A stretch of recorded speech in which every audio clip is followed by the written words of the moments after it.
ఓకేనా? ఇప్పుడు మనం ఎక్సర్సైజ్ 12.2 స్టార్ట్ చేస్తున్నాం. ఇందులో మీకు 10 ప్రాబ్లమ్స్ ఉంటాయి. దీని ముందు ఎగ్జాంపుల్స్ ఒక 3 or 4 ఉంటాయి. వీటిలో నుంచి ఒక 6 మార్క్స్ క్వశ్చన్ ఎక్స్పెక్ట్ చేయొచ్చు. అయితే మ్యాక్సిమం ఇదే ప్రాబ్లం డైరెక్ట్గా ఇవ్వచ్చు, లేదా దీంట్లో చిన్న చిన్న చేంజెస్, అంటే టెంపుల్ దగ్గర టవర్ అని, లేకపోతే హైట్ ఆఫ్ ద టెంపుల్ దగ్గర అట్ సర్టెన్ హైట్ ప్లేన్ అని, అంతే తప్ప డయాగ్రామ్ మారదు, వర్డ్స్ మార్చి ఇచ్చే ఫామ్ చేంజ్ అవుతుంది. కానీ ఆల్మోస్ట్ ఏ ప్రాబ్లం అయినా ఈ 10 to 13 ప్రాబ్లమ్స్ మోడల్స్లోనే ఉంటాయి. వీటిని పర్ఫెక్ట్గా నేర్చుకొని అందరు డయాగ్రామ్ కూడా నేర్చుకోండి, లెక్క నేర్చుకోవద్దు.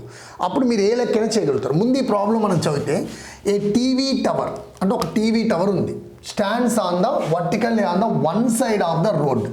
ఒక సైడ్ ఇది ఉంది.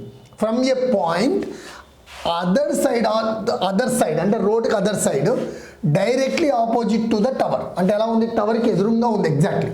The angle of elevation of the top of the tower ఈ 60 degrees. అంటే angle of elevation 60 degrees. Next, from another point 10 meter away from this point on the line joining this point to the foot of the tower.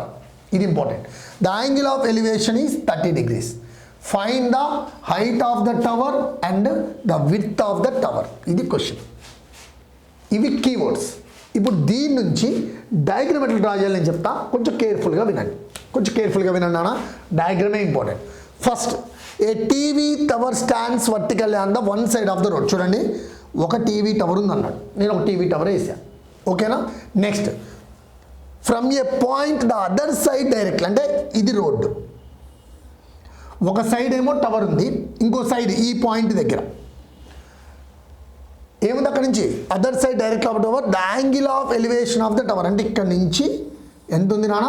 60 degrees ఉంది. తర్వాత next చూడండి, from another point 10 meter away అంటే ఇక్కడ నుంచి, అంటే ఈ point దగ్గర నుంచి 10 meter away. అంటే అవే అంటే ఏంటి? దూరంగా.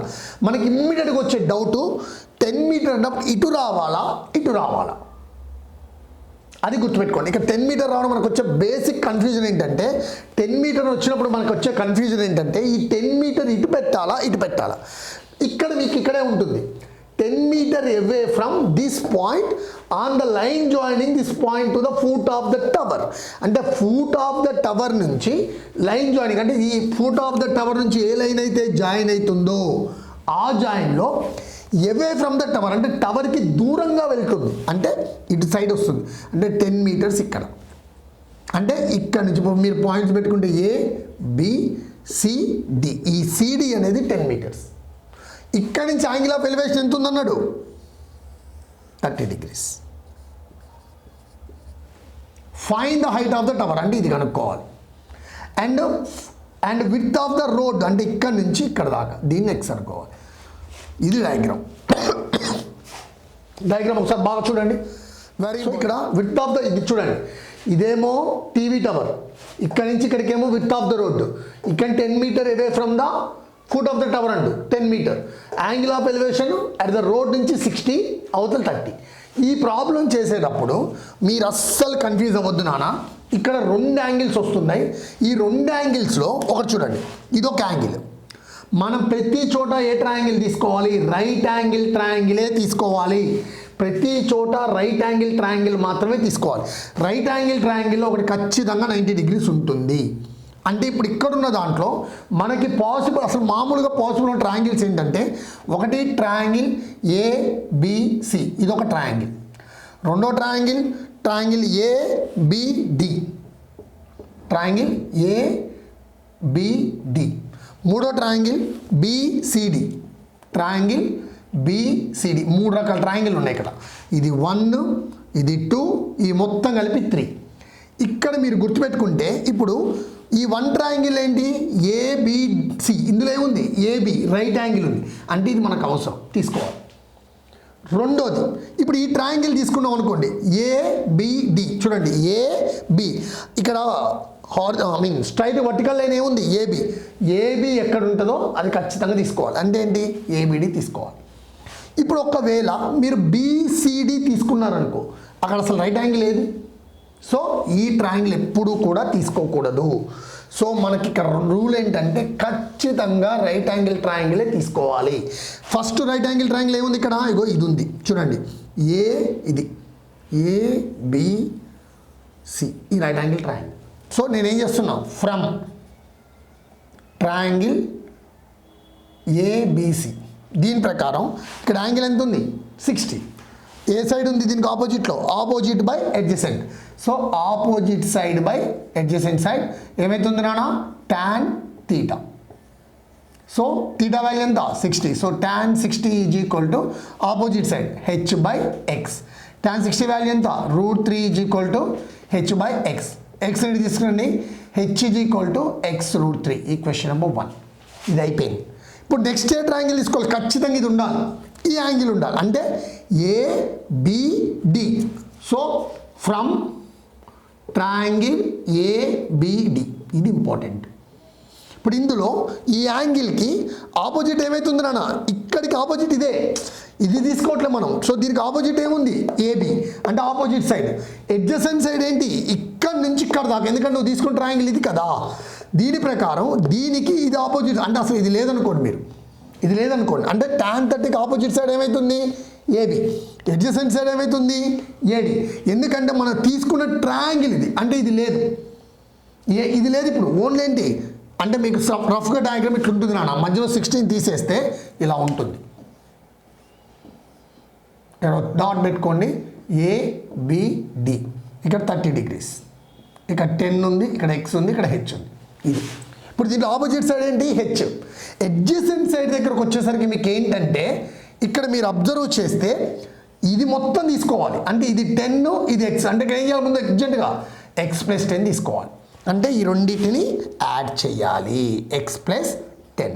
సో దీనికి ఆపోజిట్ సైడ్ ఏమో AB అవుతుంది, అడ్జసెంట్ సైడ్ ఏమో AD అవుతుంది. సో దీని ప్రకారం opposite side by adjacent side ఇదేమవుతుంది tan θ. θ వాల్యూ ఎంత ఉంది నాన్న చూడండి, θ వాల్యూ ఎంత 30. So tan 30 degrees is equal to దీనికి opposite side h by adjacent side. గుర్తుపెట్టుకోండి, ఈ గింత తీసుకోవద్దు, ఇది రైట్ యాంగిల్ కాదు, ఇది ఆల్రెడీ 60కి వచ్చేసింది. సో 30 అంటే ఇక్కడ నుంచి ఇక్కడ దాకా. సో 10 + x అంటే x + 10. tan 30 వాల్యూ సబ్స్టిట్యూట్ చేయండి, 1/√3 is equal to h by x + 10. So ఇప్పుడు x + 10 తీసుకురండి, h is equal to x + 10/√3. So దీని ఈక్వేషన్ నెంబర్ 2 అనుకోండి. ఇక్కడ h ఉంది, ఇక్కడ h ఉంది. సో రెండు LHS ఈక్వల్ కాబట్టి రెండు RHS equal. So from 1 and 2 లేదా ఈ h ప్లేస్లో దీన్ని సబ్స్టిట్యూట్ చేయండి, ఎట్లయినా తీసుకోవచ్చు. x √3 is equal to x + 10/√3. √3 వస్తే ఏమవుతుంది into. So x √3 into √3 is equal to x + 10. √3 into √3 3x is equal to x + 10. So 3x - x is equal to 10. So 2x is equal to 10. So x is equal to 5 which is metres. So x is equal to 5 అంటే the width of the road ఎంత 5 meters. Next ఏం కనుక్కోమనండి, height. Height అంటే ఏంటి h, substitute చేయండి. So substitute x is equal to 5 in equation number 1. So h is equal to x √3. So x అంటే ఎంత 5 into √3. √3 value ఎంత 5 into 1.732 meters. So 5 2 जा 10, 5 3 जा 15 + 1 16, 5 7 जा 35 + 1 36, 5 1 जा 5 + 3. So 8.660 meters. So this should be the answer. So therefore the height of the tower is equal to 8.660 meters. So ఇది answer నాన్న, check it once. Okay నాన్న, ఇప్పటి వరకు మనం చెప్పుకున్న ప్రాబ్లమ్స్ కనుక మీకు అర్థమైతే లైక్ చేయండి, షేర్ చేయండి, సబ్స్క్రైబ్ మై ఛానల్. బట్ ఒక కండిషన్ నాన్న, ఈ అప్లికేషన్ ఆఫ్ ట్రిగ్నోమెట్రీ నుంచి గ్యారంటీగా ఓ 6 marks క్వశ్చన్ వస్తుంది. సో బాగా ప్రిపేర్ అవ్వండి. డయాగ్రామ్ గీయడమే ఈజీ రావాలన్నా, అది వెరీ ఈజీ. దాన్ని ఎలా చేయాలో మనం ఆల్రెడీ ప్రయత్నం చేస్తున్నాం. ఈ మోడల్లో మీరు ట్రై చేస్తారని కోరుకుంటూ, మీరందరూ ఫాలో చేయాలని కోరుకుంటూ, థ్యాంక్ యూ అనండి. జై భారత్.